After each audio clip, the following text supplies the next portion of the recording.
الكيكة الإسفنجية للتورت والجاتوهات.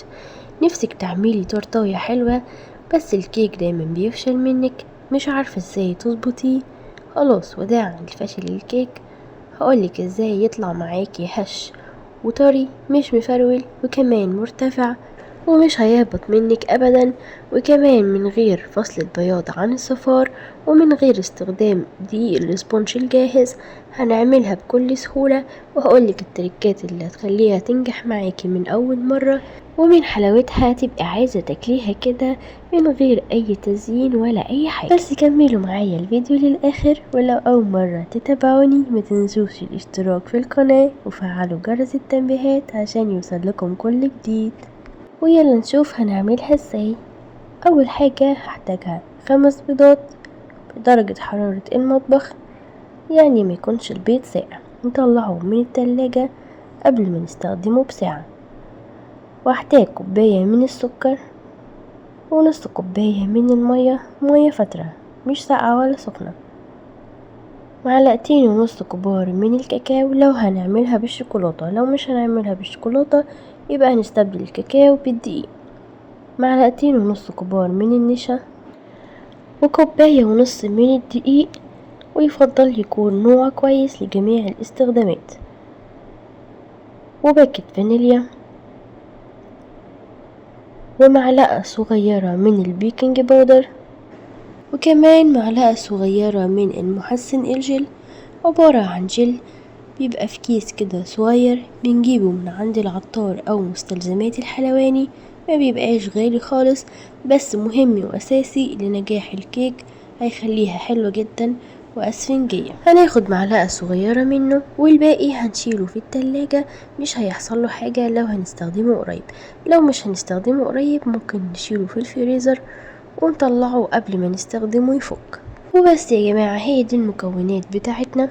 هنجيب بقى العجان بتاعنا، هنحط بقى الدقيق كده عشان ننخله، يعني هنضيف كل المواد الجافة، الدقيق والكاكاو والنشا والبيكنج باودر، وهننخلهم كويس.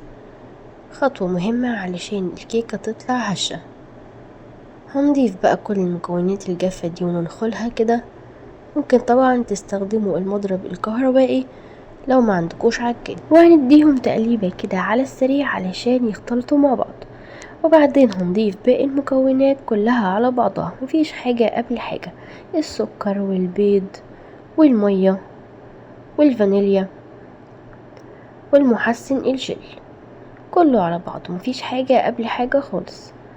اسهل طريقة هتعملي بيها الكيك، هنضربهم كده بقى في العجان او بالمضرب الكهربائي. هنوقف كده وننزل كل الدقيق اللي على الجناب علشان كله يختلط مع بعض كويس.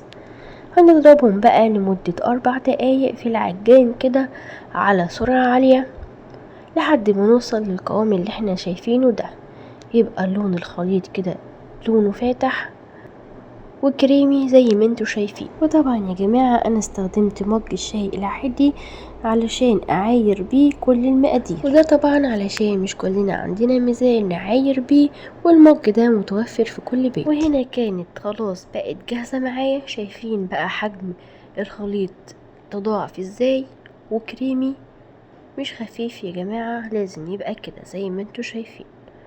ده القوام المظبوط اللي هيظبط معاكم الكيك وهتنجح معاكم ان شاء الله. اهم حاجة توصلوا للقوام ده. هنجيب بقى الصينية اللي هنحط فيها، ممكن نستخدم قوالب الكيك اللي بتبقى مرتفعة، لو ما عندكيش هتجيبي اي صينية زي اللي انت شايفاها دي مثلا، وهنحط فيها كده ورق الزبدة من الجنب علشان نعلي الجناب، عشان لما الكيك يرتفع ما يطلعش بره الصينية. ده احسن حل ممكن تعمليه طبعا، بس اهم حاجة طبعا لازم نحط فيه ورق الزبدة من تحت كمان علشان الكيكة تطلع معاكي بكل سهولة من غير ما تلزق في الصينية. انا استخدمت صينية مقاس 24، ممكن تستخدمي مقاس 20 او 18 لو عايزاها تبقى مرتفعة اكتر، بس انا بالنسبة لي ده ارتفاعها حلو قوي. او ممكن تقسمي خليط الكيك على صينيتين مقاس 14 أو 15 أو على حسب حجم التورتاية اللي انت هتعمليها. أي حاجة رفيعة كده، عود من عيدان الشيش طاووق أو ظهر معلقة، ونبدأ نعمل الحركات اللي انتوا شايفينها دي بشكل دائري كده. هتلاقوا ان في فقاقيع بتطلع معاكم، دي مهمة علشان الكيك متطلعش فيها هوا من جوه وما يكونش مسمتها واسع قوي. وطبعا ما تبالغوش قوي علشان الكيك ما تهبطش منكم. هنيجي بقى للتسوية. اهم حاجة في التسوية يا جماعة هي انكم تكونوا ظابطين درجة الحرارة كويس.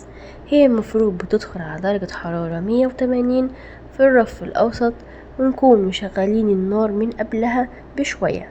طب لو فرنك درجة حرارته عالية ممكن تنزلي درجة الحرارة لحد 170، علشان لو درجة الحرارة عالية جدا هتلاقي الكيكة عليت معاكي بسرعة ورجعت هبطت تاني معاكي، وده سبب من اسباب فشل الكيك.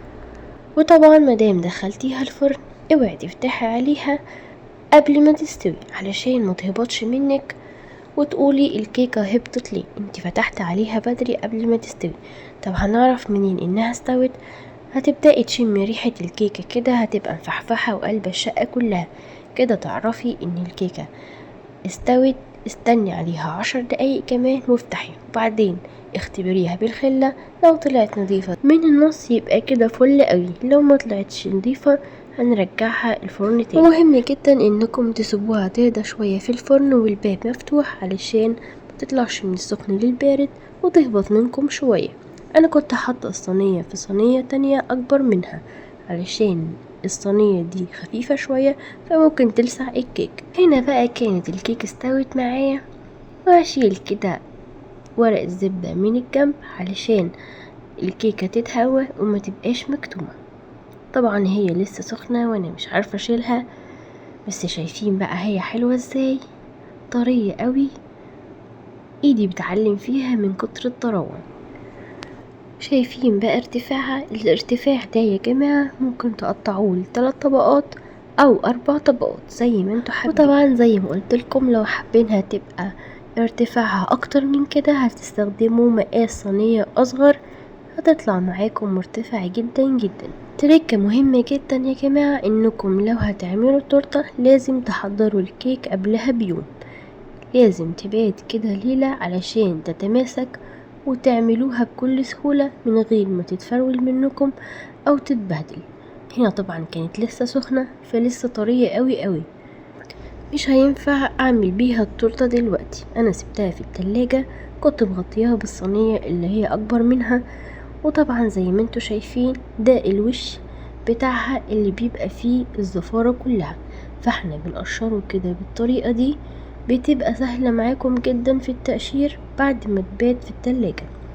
وده بقى شكلها من جوه، شايفين بقى حلوة قوي ازاي. هنقطعها كده بقى بالسكينة، انا هقطعها على 3 طبقات، هتلاقوها بتتقطع معاكم بكل سهولة. انا بجيب السكينة كده، ومهم تكون سكينة طويلة شوية علشان تتقطع معاكم من كل اتجاه وتكون كلها بنفس الحجم تقريبا. بحدد كده المكان اللي انا هقطعه على الكيكة كلها، بلفها بنفس الطريقة دي، وبعدين بدخل السكينة فيها بلاقيها فصلت لوحدها. شايفين بقى 3 طبقات محترمين؟ شايفين بقى حلاوة الكيك؟ بجد الكيك حلو قوي يا جماعة. شايفين كده بجيبه يمين وشمال بدوس عليه ما بيجرالهوش اي حاجة، ماسك نفسه كده مش مفرول ولا بيتقطع مني. شايفين حلاوته؟ بجد الطريقة دي ناجحة جدا. زي ما قلت لكم طبعا علشان تقدروا تتحكموا فيها بكل سهولة لازم تبرد تماما، ويفضل طبعا تحضروها قبل ما تعملوا التورتة بيوم. وبس كده يا جماعة، هي دي بقى كانت طريقتنا للكيك الاسفنجي بدون فصل الصفارة عن البياض، وكمان من غير دقيق سبونج، باستخدام الدقيق العادي، والمكونات كلها على بعض، مفيش اي حاجة قبل حاجة علشان ما نتلخبطش. طريقة سهلة جدا وناجحة زي ما شفتم، وبجد اتمنى انكم تجربوها، هتعجبكم جدا جدا، وهتقول وداعا لفشل الكيك وهتعملوها بكل سهولة، وإن شاء الله هتنجح معاكم من أول مرة. أهم حاجة بس إنكم تهتموا بالتريكات اللي قلنا عليها، لأن هي بصراحة أساسية ومهمة جدا لنجاح الكيكة، وهتطلع معاكم بالشكل اللي انتوا شايفينه ده، وهتعملوا منها أحلى تورتة بجد هتعجبكم جدا جدا. وهنا طبعا أنا كنت بزين التورتة، لو حابين تعرفوا تفاصيل التزيين وكمان طريقة عمل جناش الشوكولاتة وطريقة عمل الكريم شانتيه، هسيب لكم اللينك بتاعهم تحت الفيديو علشان مطولش عليكم اكتر من كده.